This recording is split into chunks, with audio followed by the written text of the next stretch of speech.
Hey guys, told you guys I'd post up my mod I did for the steering. This is the stock 4x4 steering with my mod on it right here. This is the stock draglink that comes equipped on them. It's down in there. And this current setup, actually steering through the sweep,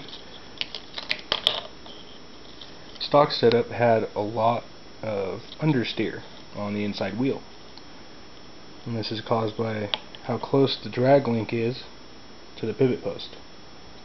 And I have a stock / two-wheel drive steering bell crank here, and as it steers through the entire sweep, you can see that they stay pretty close together. I measured it with a caliper. I'll show you the pictures. It's about a millimeter understeer. And in the pictures, I also measured the four-wheel drive one at full steer and center, and the difference between that, I think, was a little over 2 millimeters. And not to mention, this drag link with no ends on it was really sloppy. So all I did after I ordered the kit is this piece right here actually connected the servo saver on my stock servo to the steering assembly. All I did was open it up just a little bit to match this current setup right here, and then I screwed it all the way through with a long tapered screw, and then I also put a nut and washer on the bottom. The tolerances are really tight. I can't get in too close with this camera, but you can see it's really tight in there.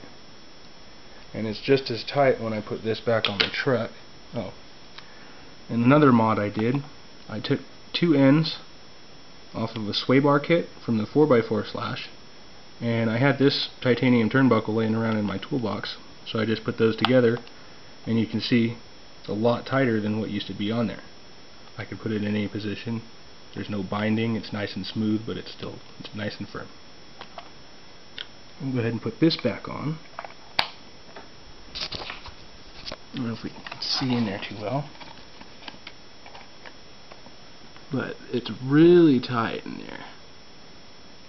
The top of this screw right here almost impacted the bulkhead. I'm running the RPM, or the Proline bulkhead, and the nut is very close to the bottom, but it doesn't scrape. I've been running the hell out of this thing, and I haven't had it bind. My main concern was having the nut hit the bottom right here, but haven't had any problems. Overall, this system's pretty good. With this setup, you don't have any understeer. You're losing about a millimeter. For my driving style, I find that beneficial. Some people like a little bit of understeer. I really don't. So that's my mod. If you have any questions, just leave me a comment on the forum.